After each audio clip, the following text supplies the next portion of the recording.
ஜெபம். ஸ்தோத்திரம் தகப்பனே, ஸ்தோத்திர சுவாமி. நன்றியோடு உம்மை துதிக்கிறோம், ஸ்தோத்தரிக்கிறோம். இந்த நல்ல மாலை வேளைக்காக நாங்கள் நன்றி செலுத்துகிறோம்.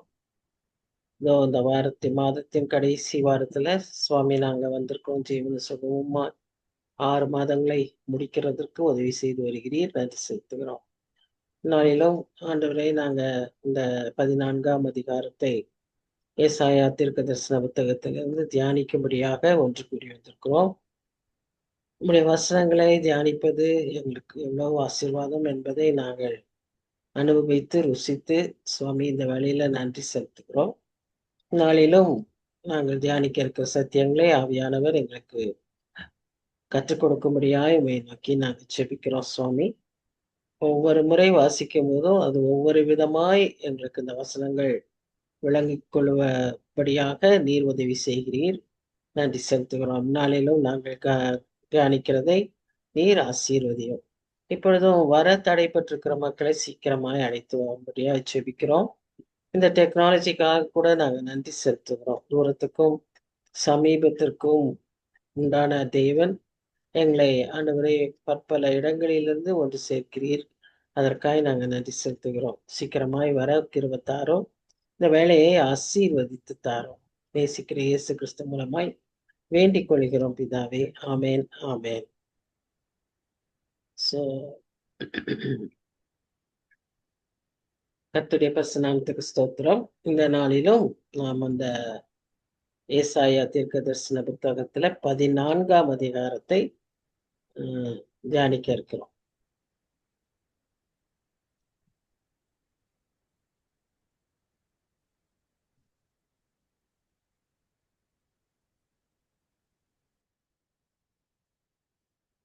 இந்த ஏசாயா 13ல நம்ம பார்த்தோம்.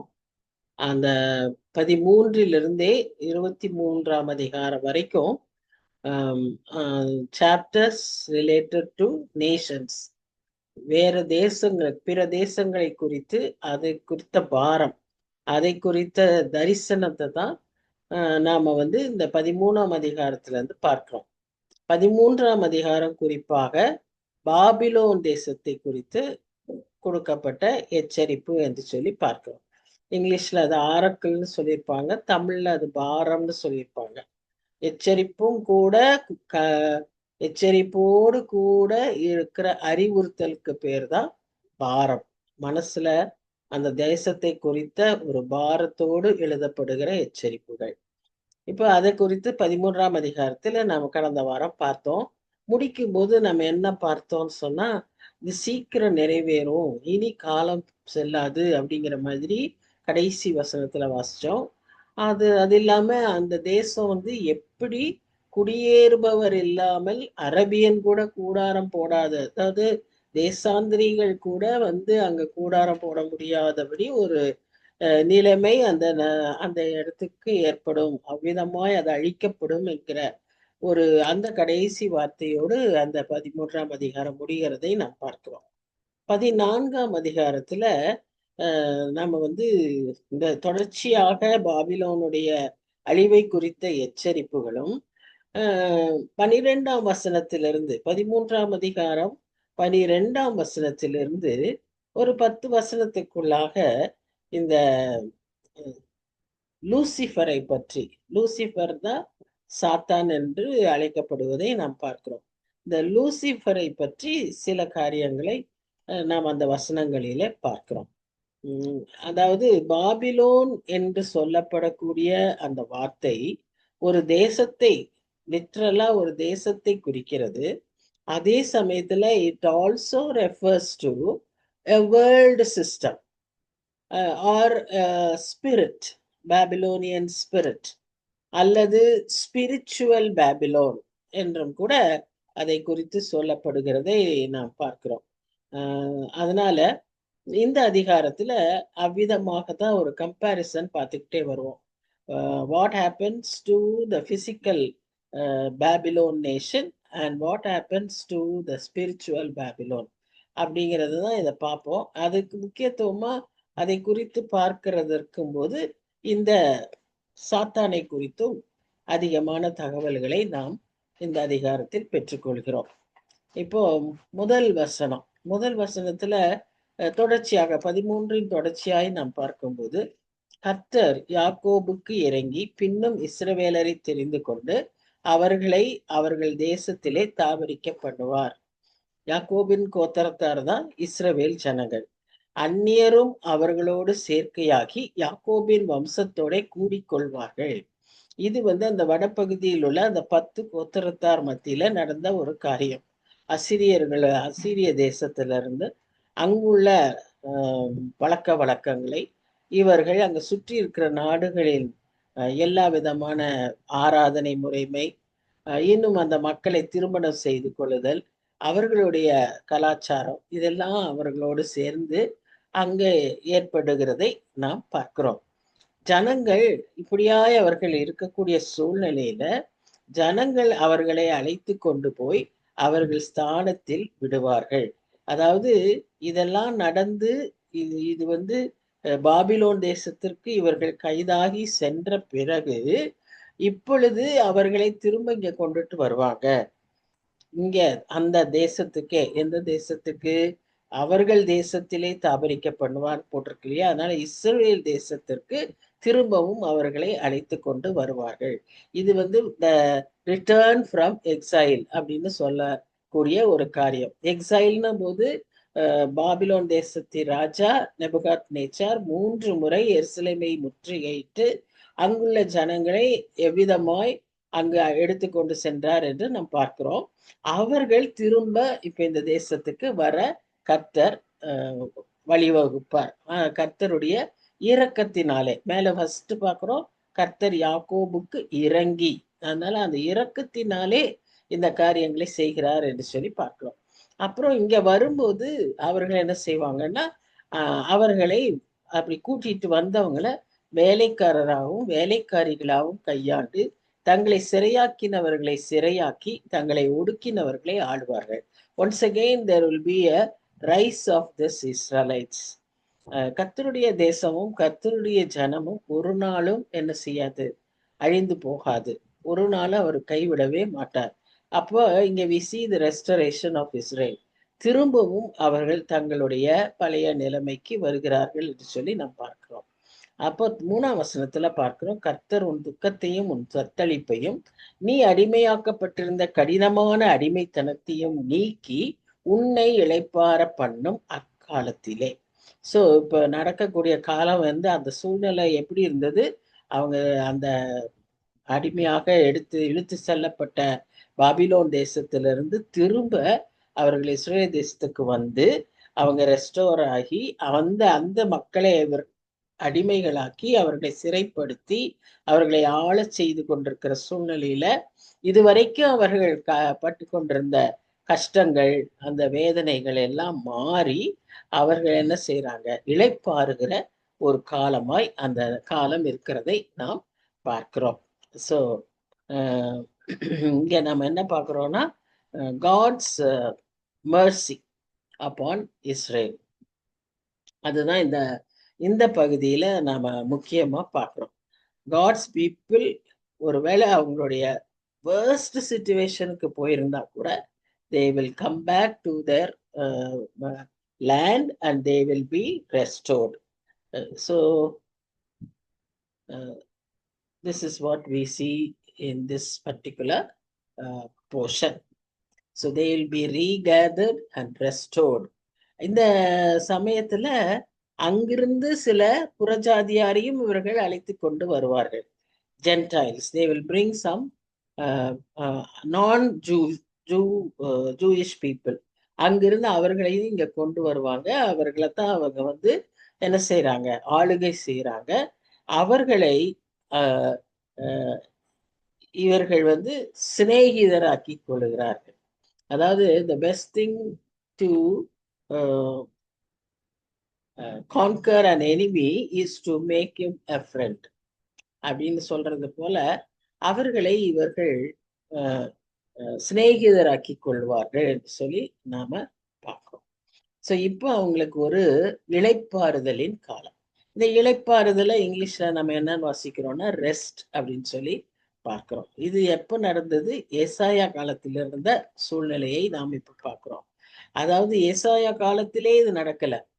ஏசாயா சொன்ன பிறகு சில நூற்றாண்டுகளுக்கு பிறகுதான் ஏசாயா 600 அந்த மாதிரி ஒரு பிசியில இருந்தாரு. 700 600 அந்த பிசியில இருந்தாரு. ஆனா இது நடந்தது 560 இன்னும் பின்னாள் நாட்கள்ல தான் நடந்துச்சு. நூற்றாண்டுகள் தாண்டி தான் இது நடந்தது. Always a prophecy has a near fulfillment and a distant fulfillment. அந்த நியர் ஃபுல்ஃபில்மெண்ட்டா இந்த காரியம் நடந்து கொண்டிருக்கு. இப்போ அந்த மக்கள் எக்ஸைல்ல இருந்து திரும்பி எருசலேமுக்கு வரும்போது அவர்களுக்கு இளைப்பாறுதல் உண்டாகும். அந்த இளைப்பாறுதல தான் என்னன்னு வாசிக்கிறோம். ரெஸ்ட் அப்படின்னு சொல்லி பார்க்கிறோம். Rest from fear, rest from sorrow, rest from bondage. இதெல்லாம் அவங்க பயந்து இருந்த அந்த காலகட்டமெல்லாம் இப்போ மாறி ஒரு இளைப்பாறுதலுக்குள்ளாக நாம் இருப்பதாக பார்க்கிறோம். சரி, இது நமக்கு என்ன அப்ளிகேஷன் அப்படின்னு பார்த்தீங்கன்னா, every believer has a right to be under rest. அதாவது உலகம் தரக்கூடாத சமாதானத்தை கர்த்தர் நமக்கு அருளி செய்திருக்கிறபடியால், நாம் இயேசு கிறிஸ்துவை சொந்த இரட்சகராய் ஏற்றுக்கொண்டபடியால், அவர் சிலுவையில் சம்பாதித்த இந்த ஈவை நாம் பெற்றுக்கொண்டிருக்கிறபடியால், நாம் எப்பொழுதும் எல்லா சூழ்நிலைகளிலும் நாம் இளைப்பாற முடியும். அல்லது we will not be perturbed, we will be under rest. அது மத்தேயு 11ஆம் அதிகாரம் 28ஆம் வசனத்துல நாம வாசிக்கிறோம். என்ன வருத்தப்பட்டு பாரம் சுமைக்கிறவர்களே, எல்லாரும் என்னிடத்தில் வாருங்கள், நான் உங்களுக்கு இளைப்பாறுதல் தருவேன். சோ இந்த இளைப்பாறுதல் யாரால் தான் தர முடியும்? கர்த்தரால் தான் தர முடியும். மற்றபடி நம்ம சொல்ற மற்ற ரெஸ்ட் எல்லாம் இட்ஸ் ஷார்ட் டைம் ரெஸ்ட். ஆனா it will always be a disturbed rest. இந்த விதமான ஒரு பூரண இளைப்பாறுதலை யார் தர முடியும்னா கர்த்தர் தான் நமக்கு அதை தர முடியும். இப்போ நமக்கும் இப்படிப்பட்ட பிரச்சனைகள்லாம் இருக்கு. பயம் இருக்கு, வேதனை இருக்கு, கலக்கங்கள் இருக்கு. இன்னும் நமக்கு இப்படிப்பட்ட அடிமைத்தனத்திற்கான காரணங்கள் உண்டு. அப்போ நாம எப்படி அந்த சூழ்நிலைகள்ல இளைப்பாறுதலோடு அந்த வேர்டை வேற மாதிரி சொல்லணும்னு சொன்னா, இங்க இங்கிலீஷ்ல how will you be under ரெஸ்ட்னு இருக்கு. ஒருவேளை நம்ம இன்னும் கொஞ்சம் கிளியரா சொல்லணும்னா, சமாதானத்தோடு இந்த சூழ்நிலையில நீங்க எப்படி சமாதானத்தோடு இருக்கிறீங்க? ஆனா அது கேள்வி. But we are expected to be under such restful condition even on such circumstances. சரி, அப்போ இந்த இந்த மாதிரி ஜனங்கள் திரும்ப எருசலேமுக்கு வந்த பிறகு அந்த ராஜாவுடைய பாபிலோனிய ராஜாவுடைய வீழ்ச்சியை உலகம் முழுவதும் காணக்கூடும். அதுவும் தீர்க்க தரிசனமா ஏசாயா சொல்றாரு. அவருடைய வீழ்ச்சியை உலகம் முழுவதும் பார்க்கும். அந்த சமயத்துல இந்த இஸ்ரேல் ஜனங்கள் களி கூறுவார்கள் அப்படின்னு சொல்லி நாம பார்க்கிறோம். இது இமீடியட் ஃபுல்ஃபில்மெண்டா அந்த பாபிலோனிய ராஜ்யம் அழிந்ததை நாம் பார்க்கிறோம். நம்ம எப்படி அது ஒரு சின்ன நகரமா இருந்து அது ஒரு பெரிய ராஜ்யமானது. அதற்கு எத்தனை ராஜாக்கள்லாம் வந்தாங்க. அதுல முக்கியமா நேபுகாத்நேச்சாரை பற்றி பார்த்தோம். அவருடைய அழிவு எல்லாம் நம்ம எப்படி ஏற்படும்? அந்த அழிவு ஏற்படும் காலத்தில் உலகமே அந்த அழிவை பார்க்கும். அவ்வளோ, because he was so prominent, the whole world will know about him.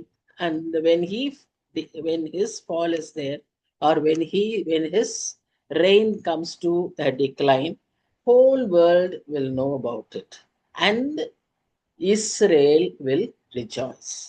இது first fulfillment. Second fulfillment, அந்த spiritual Babylon or the Babylon சொல்லக்கூடிய வேர்ல்டு சிஸ்டம், அல்லது அது சொல்லப்படக்கூடிய ஒரு ஸ்பிரிட், பாபிலோனியன் ஸ்பிரிட், அதை கொண்ட ஆவியுள்ள மனிதர்கள் அல்லது சாத்தான் அல்லது அந்தி கிறிஸ்து, எப்படி வேணா நம்ம அதை சொல்ல முடியும். All that part is also a distant fulfillment. ஏன்னா அது இன்னைக்கு ராஜாவா நமக்கு இங்க தெரியாது. ஆனா கண் காணாத, ஆனா நடக்கக்கூடிய வருங்காலத்து தீர்க்க தரிசனம் அது.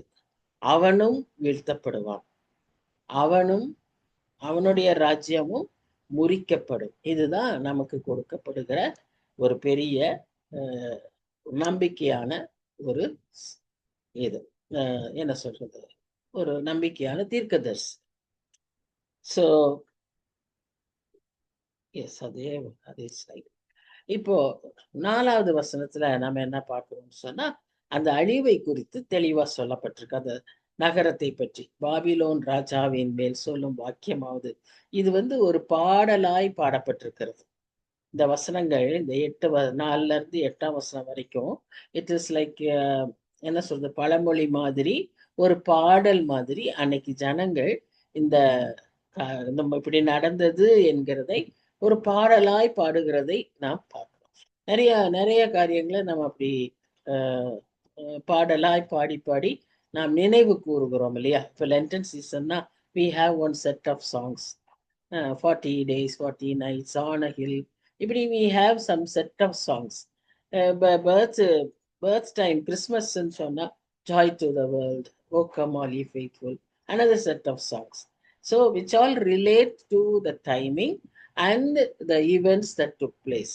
அதே மாதிரி இவங்களும் அந்த சமயத்துல ஒரு பாடல் மாதிரி எழுதியிருக்கிறாங்க. இதுல அந்த பாபிலோனுடைய அழிவை குறித்து சொல்லப்பட்டிருக்கு. என்னன்னு சொல்லப்பட்டிருக்கு? குறிப்பா பாபிலோன் ராஜாவை குறித்து. அந்த 13ஆம் அதிகாரம் பாபிலோன் ராஜ்யத்தை சொல்லிச்சு. இங்க இந்த வசனங்கள் என்ன சொல்லுதுன்னு சொன்னா, பாபிலோன் ராஜாவை குறித்து சொல்லப்படுகிறது. என்ன சொல்லுது? ஒடுக்கினவன் ஒளிந்து போனானே, பொன்னகரி ஒளிந்து போயிற்றே, கர்த்தர் துஷ்டரின் தண்டாயுதத்தையும் அரசாண்டவர்களின் செங்கோலையும் முறித்து போட்டார். உக்கிரம் கொண்டு ஓயாத அடியாய் ஜனங்களை அடித்து கோபமாய் ஜாதிகளை அரசாண்டவன் தடுப்பார் இல்லாமல் துன்பப்படுத்தப்படுகிறான். பூமி முழுவதும் இளைப்பாரி அமைந்திருக்கிறது, கம்பீரமாய் முழங்குகிறார்கள்.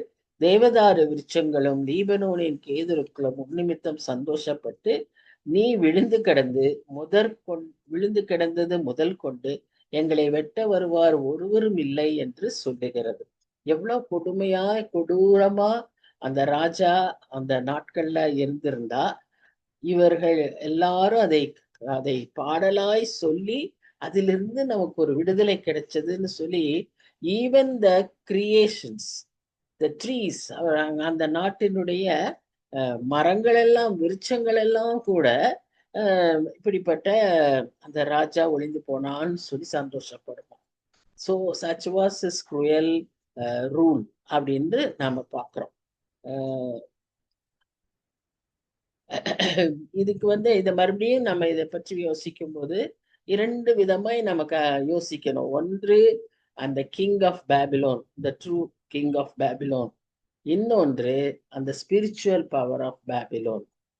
இது ரெண்டையுமே நம்ம யோசிக்கணும். Spiritual power of that Babylon system it will be expressed in later days. இனிமே தான் வரப்போகுது. அந்த காரியங்கள் நடக்க போகுது. ஆனா அன்றைக்கு நடந்தது அந்த உண்மையான ராஜா, பாபிலோனுடைய ராஜா. ஆனா ரெண்டு பேருக்குமே ஒரே என்ன சொல்றது, அந்த சிஸ்டம் இருந்தது, ஒரே ஸ்பிரிட் இருந்ததுன்றத நாம பார்க்கிறோம். அந்த பாட்டு பாடுறது எப்படிப்பட்ட ஒரு பாடல்னு சொன்னா, இந்த ஒப்பாரி பாடல்லாம் சொல்லுவாங்க தமிழ்ல, அதற்குன்னு ஒரு பாடல் இருக்கும். அந்த மாதிரி ஃபியூனரல் டர்ச் அப்படிங்கிற மாதிரி அந்த அந்த ராஜாவுக்கு ஒரு லேமெண்டேஷன், புலம்பல். எபிரேய பாஷையில அது ஒரு புலம்பலாய் அந்த பாட்டை பாடினாங்கன்னு சொல்லி நாம பார்க்கிறோம்.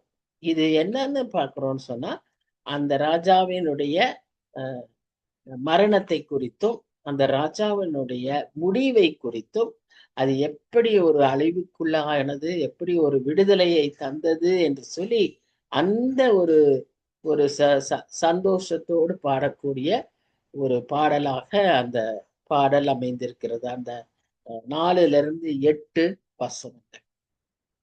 இப்போ இதுல நம்ம 2 ராஜாக்களுமே கிங் ஆஃப் பேபிலோனும் ஒரு முடிவுக்கு வந்தார். சாத்தான், அதாவது த spiritual king, Babylon king, who is equal to Satan, அவனும் அழிக்கப்படுவான் என்பதைத்தான் இங்கே நமக்கு குறிப்பிட்டு சொல்வதை நாம் பார்க்கிறோம். இந்த பகுதியில நம்ம இந்த சாத்தானை குறித்து கொஞ்சம் டீட்டெயிலா பார்க்கிறோம். இந்த இனி வருகிற வசனங்கள் மூலமாக 8 வசனம் தான் பார்த்திருக்கிறோம். ஆனா இனி 12ஆம் வசனத்திலிருந்து நாம அவருடைய அந்த சாத்தானுடைய சில காரியங்களை நாம் பார்க்க இருக்கிறோம்.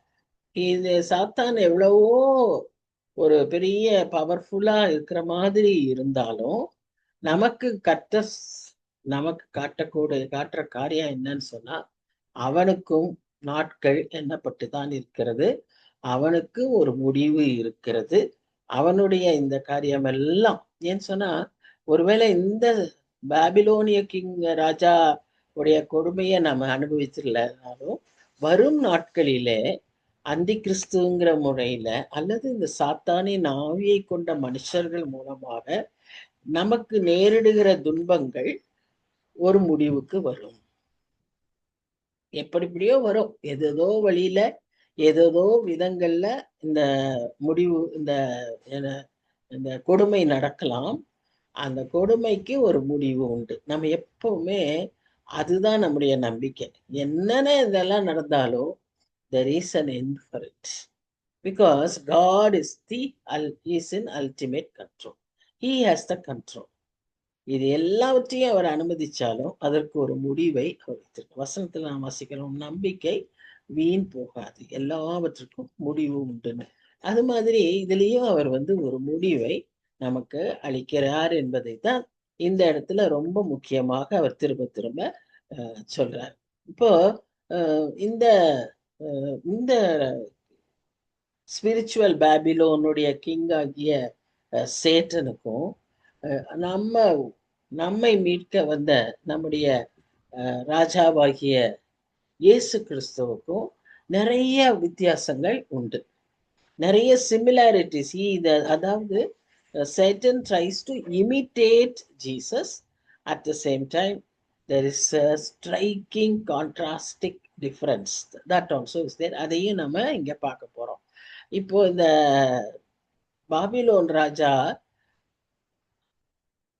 King Babylon as well as spiritual king Babylon, அதாவது சேட்டன்னே இனிமே நான் சொல்லிடுறேன், அப்போ நமக்கு கொஞ்சம் ஈஸியா இருக்கும். இந்த பாபிலோன் ராஜாவும் இந்த சாத்தானும் இருவருமே கொடுமைப்படுத்துவதில் ஒருவருக்கு நிகர் ஒருவர் இல்லை. அதான் சொன்னேன்ல, அந்த ஸ்பிரிட்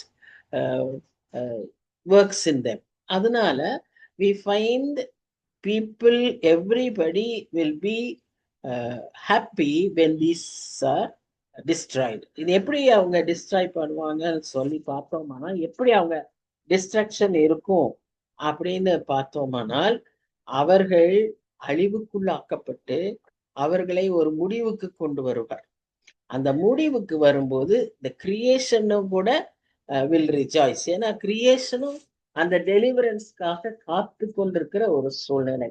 இதைதான் நாம் ரோமர் 8ஆம் அதிகாரம் 21ஆம் வசனத்துல பார்க்கிறோம். பெருமூச்சு விட்டு அந்த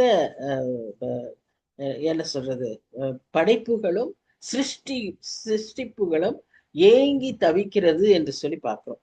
சோ அந்த விதமான ஒரு விடுதலையை இந்த மக்களுடைய முடிவில் நாம் பெற்றுக்கொள்வோம் என்று இங்க சொல்றாரு.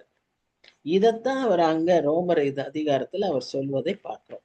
அது மாத்திரமல்ல, இங்க என்னன்னு பார்க்கிறோம் பாருங்க, கீழே இருக்கிற பாதாளம் உன் நிமித்தம் அதிர்ந்து உன் வருகைக்கு எதிர்கொண்டு பூமியில் அதிபதிகளாய் இருந்து செத்த ராட்சதர் யாவரையும் உன் நிமித்தம் எழுப்பி ஜாதிகளுடைய எல்லா ராஜாக்களையும் அவர்களுடைய சிங்காசனங்களிலிருந்து எழுந்திருக்க பண்ணுகிறது. இது the end of all the kings who have this kind of a spirit. need not only be Babylon king, even Assyrian king. அவரும் செனகரிப்பும் பயங்கரமான ஒரு கொடூரமுள்ள ராஜா. அது அந்த செனகரிப்பு மாத்திரம் இல்ல, இன்னொருத்தரை நம்ம அந்த தானியேல் புத்தகத்துல இந்த அசிரியர்களை ஆண்ட ஒரு ராஜாவை பற்றி வாசிக்கிறோம். அவர் அப்படியே அந்தி கிறிஸ்துவனுடைய குணாதிசயங்களை கொண்ட ஒரு ராஜாவா இருப்பார். சோ அந்த ராஜாக்கள் எல்லாருமே when their reign is over, யார் காத்திருக்காங்களாம்? பாதாளம் காத்திருக்கு. அவர்கள் எல்லாரும் ஒருவரை ஒருவர் பார்த்து என்ன சொல்லியிருக்காங்களாம்? நீயும் எங்களை பலட்சியமானாயோ, எங்களுக்கு சமானமானாயோ என்று சொல்லுவார்களா. வா வா வா, என் லிஸ்ட்ல நீயே வந்துட்டியா, வா வா வான்னு அங்க அப்படி கூப்பிடுவாங்களாம். இது பிசிக்கல் கிங்ஸ். இதே போல ஸ்பிரிச்சுவல் கிங்கினுடைய முடிவிலேயும் இதே நடக்கும். எல்லா பூமியின் ராஜாக்களும் சேர்ந்து சாத்தானையும் இப்படித்தான் வரவேற்பாங்களாம். வா வா வா, இதான் உன் இடம். சாத்தானுடைய இடம் இல்லாது. நம்ம பல சமயத்துல சாத்தானுடைய இடம், சாத்தானுடைய ராஜ்யம் நம்ம சொல்றோம். அது சாத்தானுடைய இடம் இல்ல, கர்த்தர் ஏற்படுத்தின இடம், அவனுக்காக அது ஏற்படுத்தின இடம். சோ அந்த இடத்துல அவன் போய் சேருவான். அப்ப அங்க சொல்லப்படுது பாருங்க, உன் ஆடம்பரம், உன் வாத்தியங்களின் முழக்கம் பாதாளத்தில் தள்ளுண்டு போயிற்று, புழுக்களே உன் படுக்கை, பூச்சிகளே உன் போர்வை. அன்றைக்கு ஒரு சினமெல்லாம் சின்னதா இருக்கும்போது நரகம்னா எப்படி இருக்கும்னு சொல்லிட்டு சில இமேஜினரி திங்ஸ் எல்லாம் சொல்லுவாங்க. இந்த மாதிரி ஒரே பூச்சியா இருக்கும், புழு வந்து அப்படியே கடிச்சுக்கிட்டே இருக்கும், அங்க முள்ளு படுக்க இருக்கும், நீ ஏறணும்னு நினைப்ப அவனை பிடிச்சி இழுக்கும், இப்படின்னு எல்லாம் நிறைய சொல்லுவாங்க பாதாளத்துல எப்படி இருக்கும்னு. இன்னைக்கு வசனங்கள், இந்த வசனமே கூட அப்படிதான் சொல்லுது பாருங்க. ஒருவேளை இதை பேஸ் பண்ணிதான் அவங்க எல்லாம் அன்னைக்கு சொன்னாங்கன்னு நினைக்கிறேன். புழுக்களே உன் படுக்கை, பூச்சிகளே உன் போர்வை. Imagine, just imagine this. எப்படிதான் இருக்கும்னு பாருங்க. இதை மற்றதெல்லாம் நம்ம விட்டுறலாம், இந்த மாதிரி இருந்த அந்த புழு நெளிஞ்சுக்கிட்டு அதை பார்த்தாலே நமக்கு அவ்வளவு அருவருப்பா இருக்கும்ல. கம்பளி பூச்சி பார்த்து யாராவது விரும்புகிறவங்க இருக்காங்களா? ஒருத்தருமே இருக்க மாட்டாங்க. ஆனா அது மேல ஒரு படுக்கையும் பூச்சிகள் வந்து ஒரு போர்வையாகவும் இருந்தா என்ன பயங்கரமா இருக்கும்ல. அந்த அந்த நிலைமையில தான் அவங்களுடைய முடிவு இருக்கும். அந்த இடம் அப்படியா இருக்கும்னு சொல்றாங்க. ஏன்னா இவங்க டார்ச்சர் பண்ண, இவங்க கொடுமைப்படுத்தின, வேதனைக்குள்ளாக்கின மக்கள் எவ்வளவு வேதனைப்பட்டிருப்பாங்க. இப்ப உனக்கு ஒரு காலம் அதே வேதனையை நீயும் படும்படியாக கர்த்தர் அந்த இடத்துல, எல்லா அநீதிக்கும் கூலி உண்டுன்னு தான் நம்ம வேதத்துல வாசிக்கிறோம். நம்ம எதை விதைக்கிறோமோ அதையே நாம் அறுப்போம்னு வாசிக்கிறோம். அதே போலதான் இந்த கொடுமையான ராஜாக்கள், physical Kings, whoever it may be, Babylon king தான் இருக்கணும்னு அவசியம் இல்ல.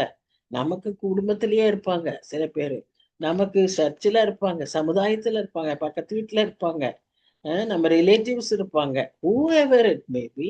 அப்படி நம்மை கொடுமைப்படுத்துற, மனசை வேதனைப்படுத்துற நம்முடைய ஒர்க் ஸ்பாட்ல நிறைய பேர் இருப்பாங்க. அப்படியெல்லாம் இருக்கிறவங்க, அவங்களுக்கு ஒரு முடிவு இருக்குங்கிறது தான் இன்னைக்கு நமக்கு செய்தி. அந்த முடிவு எப்படி இருக்கும்னு சொல்லிதான் நம்ம இப்ப பார்த்துக்கிட்டு இருக்கோம். அவங்க ஏன் அப்படி இருக்கிறாங்கன்னா, அவங்க இந்த ஸ்பிரிட்ல இருக்கிறாங்க. இந்த ஸ்பிரிட் யாருது? சாத்தானு. இதுதான் இன்றைக்கு இதுல நம்ம தெரிந்து கொள்கிற முக்கியமான ஒரு காரியம். நம்ம இன்னொன்று நம்ம ரொம்ப அறிந்து கொள்ள வேண்டிய ஒரு காரியம் என்னன்னு சொன்னா, இன்னைக்கு நிறைய கிறிஸ்தவர்கள் மத்தியில சாத்தானை குறித்து ஒரு பெரிய பயம் உண்டு. பிசாசின் கிரியைகளை குறித்தும் பிசாசை குறித்தும் ஒரு பெரிய பயம் இருக்கு. ஐயோ என்ன ஆயிருமோ, எப்படி ஆயிருமோ, இப்படி இருக்குன்னு சொல்லிட்டாங்க. இதை வச்சே நிறைய பேர் வியாபாரம் செஞ்சுக்கிட்டு இருக்காங்க. உங்க வீட்டுல அப்படி இருக்கு, உங்க வீட்டுல இது இருக்கு, தகடு இருக்கு, அதெல்லாம் அது இருக்கு, என்னென்னமோ சொல்றாங்க. ஆனா நம்ம ஒன்று ஞாபகத்துல வச்சுக்கணும், he is a loser, he is not a winner. அடுத்து பாதாளம் தான் அவனோட இடமா இருந்தா கூட அதுக்கே அவன் வந்து என்ன ராஜா இல்லை, அதை கர்த்தர் உண்டு பண்ணினார். அங்க போய் அவன் போகும்போது அவன் அதனுடைய ஒரு விக்டிமா தான் போவாங்க. அதில் ராஜா மாதிரி அங்க அவன் போக மாட்டான். தள்ளுண்டு போவான் என்று சொல்லிதான் வசனம் வாசிக்கிறோம். வெளிப்படுத்தல் 20:20 நம்ம அப்படிதான் வாசிக்கிறோம். அக்கினி கடலிலே தள்ளப்படுவான், அவன் தள்ளப்படுவான். சோ நம்ம இப்ப இதுல தெரிஞ்சுக்க வேண்டியது, பிசாசை கண்டு நாம என்ன செய்யக்கூடாது, பயப்படக்கூடாது. ரெண்டாவது, பிசாசு உண்டு, நரகம் உண்டு, இதெல்லாம் நமக்கு இந்த அதிகாரத்தின் மூலமாக நாம் தெரிந்து கொள்ளணும். பாதாளன்னு ஒண்ணு இருக்கு, அதே அப்படின்னே இல்லைன்னு நினைச்சுக்கிறாங்க. ஆனா அப்படி ஒன்று இருக்கு. இது புதிய ஏற்பாட்டிலையும் சொல்லப்பட்டிருக்கு, இங்கேயும் சொல்லப்பட்டிருக்கு. அப்போ பாதாளம் இருக்கு. ரெண்டாவது, பிசாசு, சாத்தான் புதிய ஏற்பாட்டிலும் சொல்லப்பட்டிருக்கு, இங்கேயும் சொல்லப்பட்டிருக்கு. அது எல்லாமே என்ன சொல்றாங்க, அது ஒரு இமேஜினரி திங்கு, நம்ம பயப்படணும்னு சொல்லி அதுக்காகத்தான் இது சொல்லியிருக்காங்க. அப்படியெல்லாம் பிசாசெல்லாம் இன்னைக்கு உலகத்துல இல்ல அப்படின்றாங்க. மற்ற அதெல்லாம் தவறு. அவன் இருக்கிறான், அவனை பத்தி இன்னும் கொஞ்சம் டீட்டெயிலா நம்ம இப்ப பார்ப்போம். அப்போ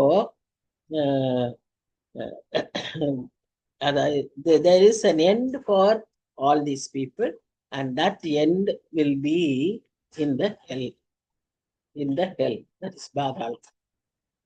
இப்போ அடுத்து நம்ம என்ன பார்க்கிறோம்னு சொன்னா, இவ்வளவு நம்ம தெரிஞ்சிட்டு அவனுக்கு பயந்து அவனுடைய ஏஜென்ட்டா நாம அற்பமான சில என்ன சொல்றது, நம்முடைய விருப்பங்களுக்கு இணங்கி நம்முடைய பிளஷருக்கு நம்மை விற்று போட்டு நம்ம என்ன செய்திடக்கூடாது, நம்முடைய முடிவு புழுக்களுக்கும் பூச்சிகளுக்குமாய் போய்விடக் கூடாது. நாம எப்பொழுதும் ஜாக்கிரதை உள்ளவர்களாக, இதை குறித்து அதிக உணர்வுள்ளவர்களாக நாம் இருக்க அழைக்கப்படுகிறோம். இதுல அடுத்தது அந்த sound of the stringed instruments. இதுல நம்ம என்ன பார்க்கிறோம்,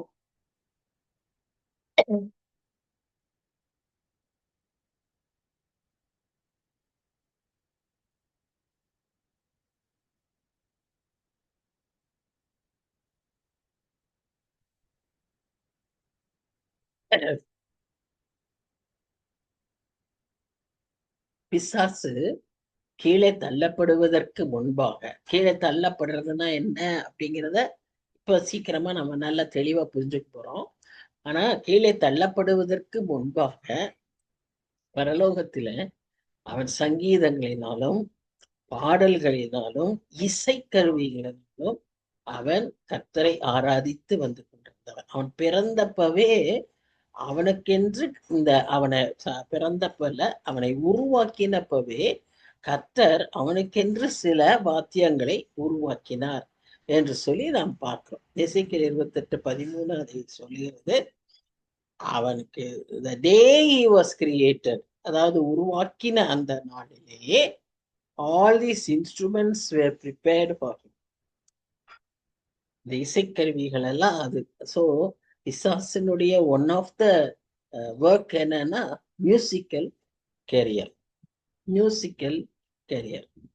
இன்னைக்கு நமக்கு இதே மியூசிக் எவ்வளவு கர்த்தரை ஆராதிக்க அதை பயன்படுத்துறோம்னு நம்ம அறிவோம். அதே சமயத்துல இதே மியூசிக்ல எவ்வளவு அந்த ஆராதனையை மாற்றி செய்கிறார்கள் என்றும் நாம் இந்த நாட்களில பார்க்கிறோம். இதை கொண்டு, இதே மியூசிக்கை கொண்டு பிசாசும் வேகமாய் மக்களை இழுத்து கொண்டு போகிறத நம்ம பார்க்கிறோம். அந்த செய்தியை விட்டுட்டு, ஆராதனையை விட்டுட்டு அந்த மியூசிக்ல ஈர்க்கப்பட்டவர்களாய், மியூசிக்கு என்ன சொல்றது, இசைந்தவர்களாய் நடனமாடுவது அதை நான் டிஸ்கஸ் பண்ண விரும்பல. ஆனா இந்த இந்த என்ன சொல்றது, ஒரு ஸ்பிரிச்சுவல் எக்ஸ்பீரியன்ஸை விட்டு ஒரு ஃப்ளஷி எக்ஸ்பீரியன்ஸா இந்த மியூசிக்கை பயன்படுத்த பிசாசு ரொம்ப ஒரு காரணமாய் இருப்பான். ஏன்னா நம்ம பார்க்கிறோம், அவன் உருவாகும் போதே இந்த மியூசிக்கல் டேலண்ட் கர்த்தர் அவனுக்கு கிஃப்டா கொடுத்திருந்தாரு. அண்ட் அவனுக்குன்னு ஒரு ஸ்பெஷல் பிளேஸ் இருந்துச்சு, நம்ம பார்க்கத்தான் போறோம். ஸோ அங்கிருந்து கீழே விழும்போது இது எல்லாமே அவனோடு கீழே வந்தது என்று சொல்லி நாம் பார்க்கிறோம். So first, Satan is a real being. அதை நம்ம நல்லா புரிஞ்சுக்கணும். இன்னைக்கு இருக்கிற யங்ஸ்டர்ஸ், இன்னும் கொஞ்சம் பெரியவங்க கூட என்ன நினைக்கிறாங்கன்னா, சாத்தான்னு ஒண்ணு இல்லை, நம்மளை பயமுறுத்துறதுக்காக. அன்னைக்கு எப்படி சொன்னாங்க, இதெல்லாம் செஞ்சா இப்படி ஆயிரும்னு சில சயின்டிபிக் பிலீஃப்ஸ் சொல்லி கொடுத்தாங்கல்ல, அது மாதிரி தான் இதுவும் அப்படின்னு நிறைய பேர் பேசுறாங்க.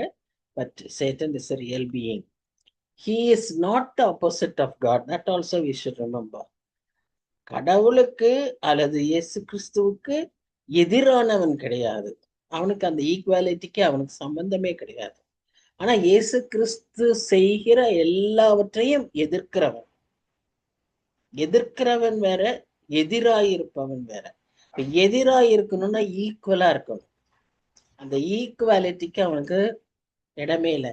He is only a created being. He is an angel. But Jesus Christ is a son of God. So அந்த டிஃபரன்ஸை we should always, அதனால்தான் இவனை நம்ம மகிமைப்படுத்திடவே கூடாது. பயத்தினாலையும் இவனுடைய காரியங்களுக்கும் நம்ம ஒரு ஒருவேளை இணங்காம, ஆனா பயந்து போய் அவனுக்கு முக்கியத்துவம் கொடுத்துருவோம். அப்படி செய்யக்கூடாது. God expressed his love by sending his son who died on the cross for us. ஆனா அதே சமயத்துல இவன் என்ன செய்வான் தெரியுமா? அந்த எல்லாவற்றையும் அவர் என்ன செய்ய நினைத்தாரோ அவர் செய்ய வேண்டிய காரியங்கள் எல்லாவற்றிலும் இவன் அதுக்கு ஆப்போசிட்டா செஞ்சுக்கிட்டே இருப்பான். இவன் வர்றதுக்கு காரணம் என்ன? டிஸ்கரேஜ் பண்றதுக்கு, டிசீவ் பண்றதுக்கு, டீடைன் பண்றதுக்கு, டிஸ்ட்ராய் பண்றதுக்கு. யோவான் 10ஆம் அதிகாரத்துல நம்ம அழகா பார்க்கிறோம். திருடன் திருடவும் கொல்லவுமே வருகிறான். ஆனா இயேசு கிறிஸ்து அங்க என்ன சொல்றாரு? நான் இவர்களுக்கு ஜீவனை அளிக்கவும் அது பரிபூர்ணப்படவும் வந்தேன். ரெண்டு பேருக்குடைய நோக்கம் பார்த்தீங்களா? The purpose is different. Both of them come, but their purpose is totally different. சாத்தானுக்கு வேதம் நல்லா தெரியும். He knows the scriptures. அதனாலதான் இயேசு கிறிஸ்துவையே சோதிக்கும் போது அதே வசனங்களை கொண்டுதான் சோதிக்கிறான். ஆனா அதே வசனங்களை கொண்டுதான் இயேசு கிறிஸ்து அவனை ஜெயிக்கிறான். சோ அவன் மிஸ்கோட் பண்ண, இப்படி சொன்னாங்களா, இப்படி அவர் சொன்ன காரியத்தையே ஏவாள்கிட்ட இப்படி சொன்னாரா, நீங்க சாகவே சாவதில்லை. எந்த பாயிண்ட் வீக்கோ அதை கொண்டு அங்க மிஸ்கோட் பண்ணும். So we have to be very, very strong in our biblical verses. வசனத்தின் மேல உறுதியா நாம இருக்கணும். இயேசு கிறிஸ்து அப்படி இருந்ததுனால்தான் அவர் என்ன செய்தாரு? அவனுக்கு அதே நமக்கு முன்மாதிரியாக அவனை அந்த வசனங்களை கொண்டே தோற்கடித்தார். So we have to be very strong in our scriptures. அதே மாதிரி இவனுடைய முடிவு இவனுக்கு தெரிஞ்சதுனால he works very hard. He works very swiftly, and he wants to pull as many humans as possible. இவன் மேலிருந்து விழும்போது தன்னுடைய அங்க சர்பண்டா அதை வெளிப்படுத்தல் விசேஷத்துல அவனை விவரிச்சிருக்காங்க. அதுல நம்ம பாக்குறோம் 1/3 of the angels அவன் என்ன பண்ணிட்டான்? மேல இருந்து கீழே விழும்போது கூட்டிட்டு வந்துட்டான். இங்க பூமியில இப்ப அவனுடைய வேலை என்னன்னா, நம்ம எத்தனை ஹியூமன் பீயிங்ஸை கூட்டிட்டு போக முடியுமோ அவனை கூட்டிட்டு போகணும். அதுதான் அவனுடைய முக்கியமான நோக்கம். அதுக்காக அவன் தீவிரமா வேலை பார்க்கிறான். உலகத்துல இயேசு கிறிஸ்துவை பிதாவானவர் அனுப்பின நோக்கம் ஒருவனும் கெட்டு போகாதபடிக்கு எல்லாருக்கும் நித்திய ஜீவனை பெற்றுக்கொள்ளணுன்றக்காகத்தான் அவர் அனுப்பினாரு. இவன் அதுக்கு ஆப்போசிட்டா செயல்படுறான். என்ன? எத்தனை பேர் இழுக்க முடியுமோ அத்தனை பேரை இழுத்து என்ன செய்யணும்? பாதாளத்துக்கு கொண்டு போகணும். இதுதான் அவனுடைய நோக்கம். See the way in which both work. அவங்க பர்பஸ் வேறன்னு பார்த்தோம், அவங்க ஒர்க்ஸ் வேறன்னு பார்க்கிறோம். How they work. இவனுக்கும் இயேசு கிறிஸ்துக்கும் அநேக பெயர்கள் இருந்தது இல்லையா? இதே ஏசாயா புஸ்தகத்திலே நம்ம நிறைய பெயரை பார்க்கிறோம். இது இல்லாம வேதத்துல நம்ம நிறைய பெயர் அவருக்கு கொடுக்கப்பட்டதை நம்ம பார்க்கிறோம்.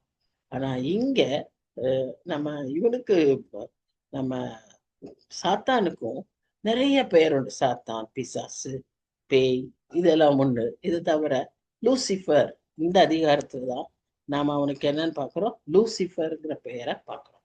எங்க 12ஆம் வசனத்துல. அந்த லூசிஃபர்ங்கிற பெயருக்கு அர்த்தம் என்ன?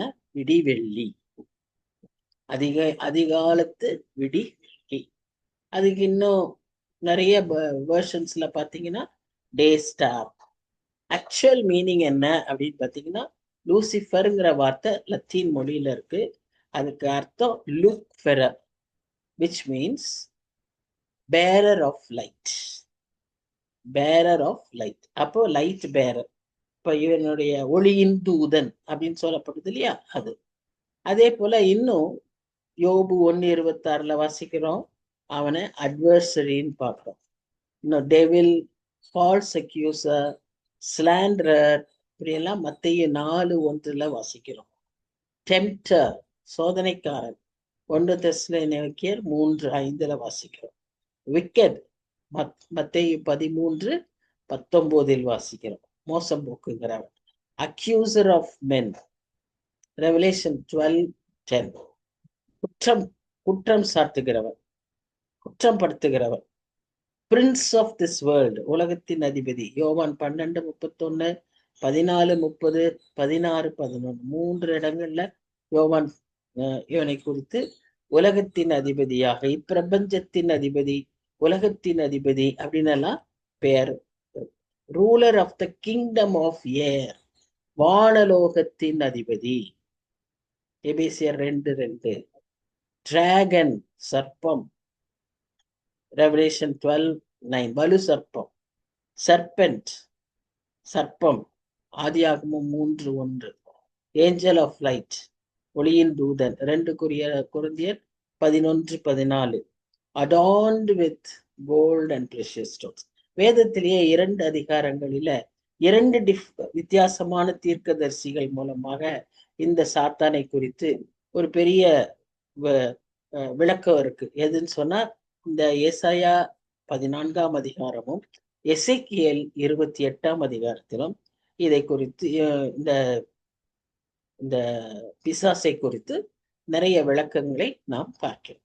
நம்ம further ரீடிங்க்கு we can read that and know about.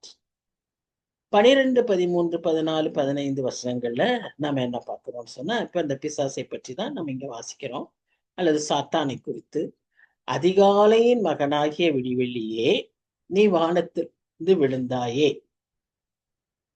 ஜாதிகளை ஈனப்படுத்தினவனே, நீ தரையிலே விழ வெட்டப்பட்டாயே. அடுத்து 13, 14 பார்க்கிறோம், 5 விதமாய் அவன் தன்னுடைய பெருமையை பேசுகிறான். எப்படி? நான் வானத்துக்கு ஏறுவேன், தேவனுடைய நட்சத்திரங்களுக்கு மேலாக என் சிங்காசனத்தை உயர்த்துவேன், வடப்புறங்களில் உள்ள ஆராதனை கூட்டத்தின் பர்வதத்திலே வீற்றிருப்பேன். He wants to be worshipped. ஏன்னா ஹெவன்ஸ்ல worship is always happening in heavens for God. Even our Lord Jesus, he sits on the right side. இது இவனுக்கு ஆகல. ஆகவே இவனும் என்ன செய்யப்பட வேண்டும்? worship பண்ணப்பட வேண்டும். Because he is having that musical ability, so he wants to be worshipped. அந்த பர்வதத்திலே வீற்றிருப்பேன், நான் மேகங்களுக்கு மேலாக உன்னதங்களில் ஏறுவேன், உன்னதமானவருக்கு ஒப்பாவேன் என்று நீ உன் இருதயத்திலே சொன்னாய். அல்டிமேட்டா என்ன? உன்னதமானவருக்கு ஒப்பாவேன். He wants to be equal to God. ஆனாலும் நீ அகாதமான பாதாளத்திலே தள்ளப்பட்டு போவாய். இப்ப இதை நம்ம ஏன் ரொம்ப இப்படி படிக்கிறோம் அப்படின்னு சொன்னா, முக்கியமான ஒரு காரியம் என்னவென்றால், இந்த ஸ்பிரிட் ஏதோ ஒரு விதத்துல நமக்குள்ளும் செயல்படும். நாமும் இந்த ஸ்பிரிட் உள்ளவர்களை போல ஒரு சில நேரங்களில இப்படி அந்த லிட்டரலா எழுதப்பட்ட விதமாய் நம்மகிட்ட இல்லாட்டினாலும் we also have this attitude, this tendency. அதனாலதான் இதை நம்ம தெளிவா பிசாசினுடைய காரியம் என்னன்னு நம்ம விளங்கிக் கொள்ளும் போது நமக்குள் எழும்பும் இப்படிப்பட்ட உணர்வுகள் உணர்ச்சிகள் வரும்போது உடனே அதை நாம் என்ன செய்யணும்? Self control. ஏன் அது ஃப்ரூட் ஆஃப் த ஸ்பிரிட். இப்படிப்பட்ட காரியங்களை எல்லாம் நம்ம கண்ட்ரோல் பண்ணி உடனே we should surrender to the Lord and ask pardon for the thought. இல்லைன்னா seek the Holy Spirit's help to overcome this through the scriptures. இதுதான் நம்ம ஃபைட். இப்படிதான் நம்ம ஃபைட் பண்ணணும். இப்படித்தான் நாம அதை ஓவர் கம் பண்ண முடியும். இவைகள் எல்லாமே நமக்குள் இருக்கும். இப்படிப்பட்ட சிந்தை இதே வசனத்துல படி இல்லாட்டியும் அது அந்த underlying feature might occur even in us. சரி, எசேக்கியேல் 28:14-16 இருந்து நம்ம என்ன பார்க்கிறோம்னா, Satan fell from that glorious heavenly state to earth.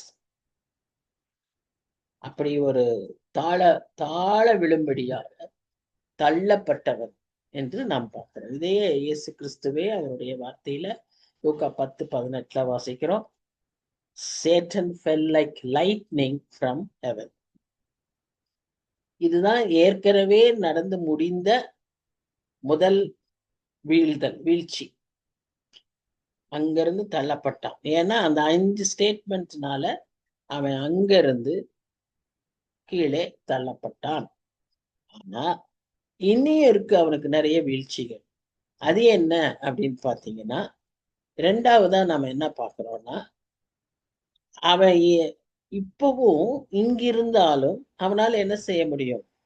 பரலோகத்திற்கு ஏறி செல்ல முடியும். இதை நாம் யோபுவின் புஸ்தகத்திலையும் வாசிக்கிறோம், வெளிப்படுத்தல் விசேஷத்திலையும் நாம வாசிக்கிறோம். இன்னும் 1 ராஜாக்கள் 22-21, சகரியா 3:1 இதுல எல்லாம் கூட வாசிக்கிறோம். 3ல என்ன பார்க்கிறோம்? யோசுவாவை, ஆசாரியன் ஆகிய யோசுவாவை குறித்து குற்றஞ்சாட்டி கொண்டிருப்பான். சோ இப்படி நம்ம பரலோகத்திற்கு அவனுக்கு ஒரு ஆக்சஸ் இருந்தது. he could go to the heavens and come down. இந்த ஆக்சஸ் இது கீழே இந்த வீழ்ச்சி இயேசு கிறிஸ்துவின் 2ஆம் வருகைக்கு பின்பு அது தடுக்கப்படும். அது வரைக்கும் இருக்கும். அது வரைக்கும் இவனால இங்கிருந்து பரலோகத்துக்கு நம்ம பற்றி ரிப்போர்ட் சொல்லிக்கிட்டே இருப்போம். போவான், வருவான், எல்லாம் செய்வான். மூன்றாவது, இந்த இயேசு கிறிஸ்துவின் வருகையினால அவனுக்கு பரலோகத்துக்கு ஏறுகிற அந்த ஆக்சஸ் தடுக்கப்படும். அப்ப இங்க பூமியில அவர் 1000 வருஷம் அரசாண்டு கொண்டிருக்கும் போது அவனை அடைத்து வைப்பார்கள். அந்த பாதாளத்துல அவனோட இடத்துல அடக்கி வச்சிருப்பாங்க. கொஞ்ச நாளுக்கு அவனை திரும்ப விடுதலை ஆக்குவார். அது வரைக்கும் அவன் எங்க இருப்பான்? அந்த பாட்டம்லெஸ் பிட்ல இருப்பான். 1000 வருஷம் அரசாட்சி இருக்கும். So the third fall from earth to bottomless pit, from heavens to earth. First, that has already occurred. Second, at the time of, until the time of second coming. Third, when he comes back and when he reigns over the earth for 1000 years, appo he would fall again into the bottomless pit. அங்க பூட்டி வைக்கப்பட்டிருப்பான்னு நம்ம பார்க்கிறோம். வேதத்துல வசனம் அப்படிதான் சொல்லு. அதற்கு பின்பு கம்ப்ளீட்டா அவங்க போவான். நியாய தீர்ப்புக்கு பின்பு அவன் அக்னி கடலிலே லேக் ஆஃப் ஃபயர். நமக்கு விளங்கிக்கிறதுக்கு நல்லா இருக்கும். இல்ல ஒரே வார்த்தையை போட்டோம்னா நம்மளால புரிஞ்சுக்க முடியாது. பாதாளம், அதுக்கப்புறம் அக்னிக்கடல், பூமி, அப்புறம் பரலோகம். இந்த இன்றைக்கு நாம் வாழ்ந்து கொண்டிருக்கிற இந்த நாட்கள்ல சாத்தானுக்கு இருக்கிற அதிகாரம் என்ன? பரலோகத்துக்கு ஏறி இறங்குறதுக்கு அவனுக்கு அதிகாரம் உண்டு. வானலோகம் அவனுடைய கண்ட்ரோல்ல இருக்கு. அதனாலதான் நமக்கு இங்க வானலோகத்து பிரபுக்களோடு அந்த அதிகாரங்களோடு நமக்கு என்ன இருக்கு? போராட்டம் இருக்கு. இதெல்லாம் வந்து it all happens when we are in this earth until the second coming of Jesus Christ. அதற்கு பின்பு அவனுக்கு பரலோகத்துக்கு ஏற முடியாது. இங்க பூமியிலையும் இருக்க முடியாது. 1000 வருஷ அரசாட்சியின் காலங்களில இந்த சாத்தானை பாதாளத்துக்கு தள்ளி பூட்டி வச்சிருவாங்க. இது 1000 வருஷ அரசாட்சி முடிகிற காலத்துல சிறிது நாட்கள் என்ன செய்வாங்க? இந்த சாத்தானுக்கு திரும்ப வர்றதுக்கு ஒரு அனுமதி கிடைக்கும்.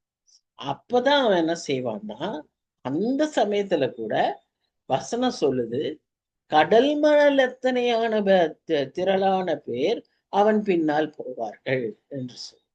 See how attractive he is, how deceptive he is. அதுதான் அவனுடைய டேலண்ட், வஞ்சகம், அப்படியே கவர்ச்சி. அவன் செய்யறதெல்லாம் அவ்வளவு ஒரு அட்ராக்டிவா இருக்கும். அவன் பின்னாலேயே போயிடுவாங்க. That is it. Finally, he will be thrown into hell. So, இப்போ 4 ஃபால் நம்ம பார்த்தோம் இல்லையா? அழகா அப்படி சிஸ்டமேட்டிக்கா வருது. இந்த அதிகாலையின் விடிவெள்ளி என்று சொல்லப்படுவது அவனுக்கு கொடுக்கப்பட்ட ஒரு பெயர். இதனால நம்ம வேதத்துல படிச்சிருக்கோம். ஞாபகப்படுத்தி பார்த்தீங்கன்னா, ஆண்டவராகிய இயேசு கிறிஸ்துவுக்கும் இதே பெயர் உண்டு. விடிவெள்ளி என்கிற பெயர் உண்டு. அவனுக்கு இது எல்லாம் முதல்ல அவன் வந்து அந்த தூதனுடைய நிலைமையிலிருந்து கீழே விழுவதற்கு முன்பாக இதையெல்லாம் அவனும் பெற்றிருந்தான். அவனுக்கு நல்ல ஒரு உன்னதமான ஒரு இடம் கொடுக்கப்பட்டிருந்தது. அவனுக்கு அந்த இசை இருப்பதினால அவன் எப்பொழுதும் கர்த்தரை ஆராதிக்கிறதுக்கும் அவனுக்கு ஒரு நல்ல ஒரு பொசிஷன் அவனுக்கு இருந்தது. ஆனா அவனுடைய இந்த 5 முக்கியமான ஸ்டேட்மெண்ட் அது என்னன்னு பாருங்க. I will 5 I will statements. I will ascend to heaven. I will raise my throne above the stars. I will be enthroned on the mountain. I will ascend up the tops of the clouds. I will be like God. I will சொல்லி 5 முக்கியமான காரியத்தை அந்த 13-14 வருஷங்கள்ல வாசிக்கிறோம். தமிழ்ல, இங்கிலீஷ்லயும் நம்ம அதை வாசிக்கும் போது இப்படியாக நம்ம வாசிக்கிறோம். ஸோ இந்த ஐன்னு போட்டு அவன் சொல்ற அந்த காரியம் கர்த்தருக்கு விரோதமான ஒரு காரியம். அதனாலதான் நாம எப்ப எதை சொன்னாலும் God wills, if God is willing, கர்த்தருக்கு சித்தமானால் நாம எப்பவுமே எதை சார்ந்து இருக்கணும்? அவரை சார்ந்து இருக்கணும். கர்த்தருக்கு சித்தமானா எனக்கு இதை நான் இப்படி செய்யணும், நான் இதை செஞ்சேன், நான் இப்படி செய்ய போறேன், நான் இதை செய்வேன், நான் இங்கே ஏறுவேன், நான் இப்படியா இருப்பேன், அது வந்து கர்த்தர் விரும்பாத ஒரு காரியம். இதை ஒருவேளை நாம வெளிய வார்த்தையால சொல்லாம இருக்கலாம், ஆனா மனசுல சொன்னாவே போதும். எக்ஸ்பிளனேஷன்ல பாக்குறோம், அவன் வந்து தரைமட்டம் வெட்டப்பட்டான், தரைமட்டம் அழிக்கப்பட்டான். ஏன்? He said it in his heart. He did not utter it by words, but he said it in his heart. இருதயத்தையும் அதன் யோசனைகளையும் அறிந்திருக்கிற தேவன் நம்ம உள்ளத்துல நமக்கு இப்படிப்பட்ட எண்ணம் வந்தாலே கர்த்தர் அதை உடனே அடிக்கிறவராய் இருக்கிறார். சோ 28 அதிகாரத்திலும் நம்ம பார்க்கிறோம், Lucifer was a glorious angel. இப்போ இவங்க 2 பேருக்கு ஒரு சின்ன டிஃபரன்ஸ். இப்போ 5 ஸ்டேட்மெண்ட் சொன்னா ஐ வில்னு he wanted to exalt himself above all creations. அவனுக்கு மெயின் ரீசன் என்னன்றதையும் நம்ம அடுத்தது பார்ப்போம். அதுக்கு முன்னால இயேசு கிறிஸ்துவுக்கும் அவனுக்கும் உள்ள வித்தியாசம் பாருங்க. அவன் நான் இருக்கிற நிலைமையை விட இன்னும் உன்னதமாகணும், நான் கர்த்தரை போல் ஆகணும்னு. ஆனா இயேசு கிறிஸ்து பிலிப்பியர் 2 அதிகாரம் 5-8 வசனங்கள்ல பார்க்கிறோம்.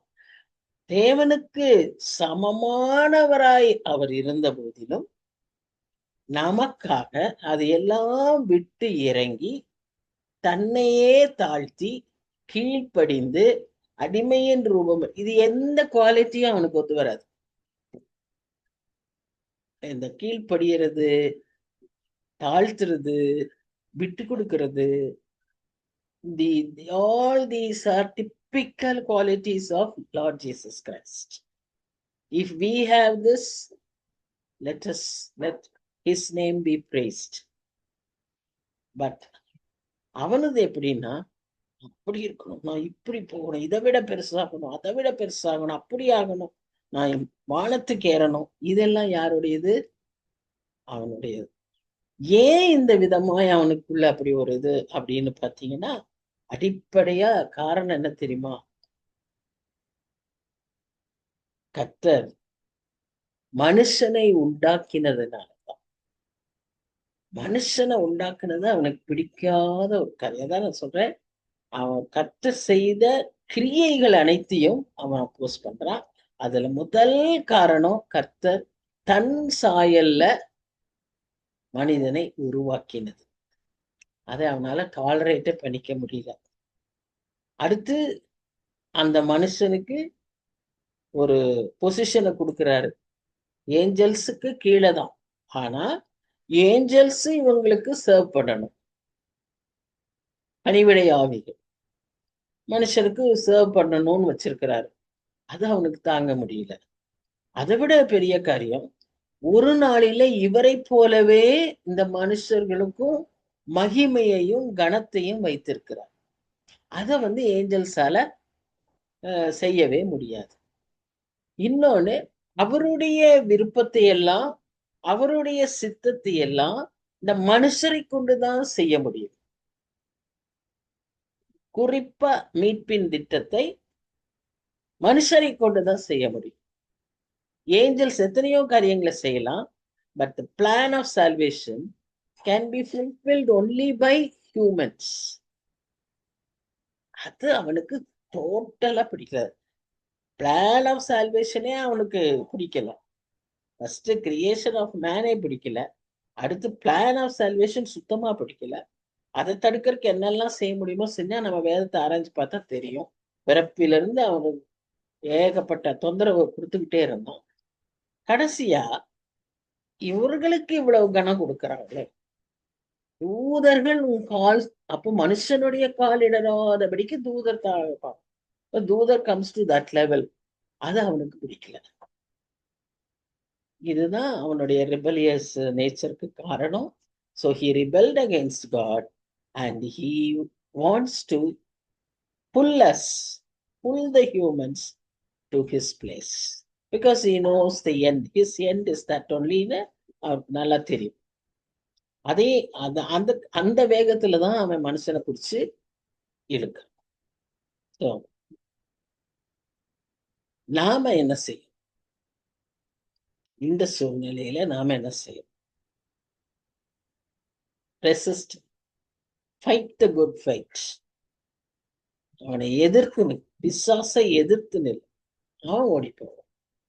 பிசாசை கண்டு பயப்படவே கூடாது. இரண்டாவதா, கர்த்தருடைய வல்லமை நம்மில் இருக்கிறபடினால அது உலகத்தில் இருக்கிற எல்லா வல்லமை காட்டிலும், உலகத்தில் உள்ளவனை காட்டிலும் உங்களில் இருக்கிறவர் பெரியவர். மூணாவதாக, எப்பொழுதுமே வேத வசனங்களை கொண்டே அவனை வீழ்த்த முடியும்.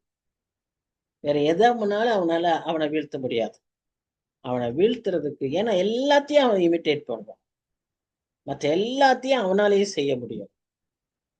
ஆனா நாம வேத வசனத்தை கொண்டுதான் அவன். அதனாலதான் எபேசியர் 6ஆம் அதிகாரத்துல நம்ம ஸ்பிரிச்சுவல் ஆர்மர்ல நமக்கு கொடுத்துருக்கிற பட்டயம் ஒரே அஃபென்சிவ் வெப்பன், மற்றதெல்லாம் நம்ம டிஃபென்ஸுக்கு தான், நம்ம பாதுகாக்கத்தான். ஆனா ஒன்றுதான் நம்ம அட்டாக் பண்றதுக்கு. அது என்னது? Word of God. கடைசியா அவனை கர்த்தரின் நாமத்தினாலே கடிந்து கொள்ள முடியும். வேற ஒண்ணும் நம்ம செய்ய முடியாது.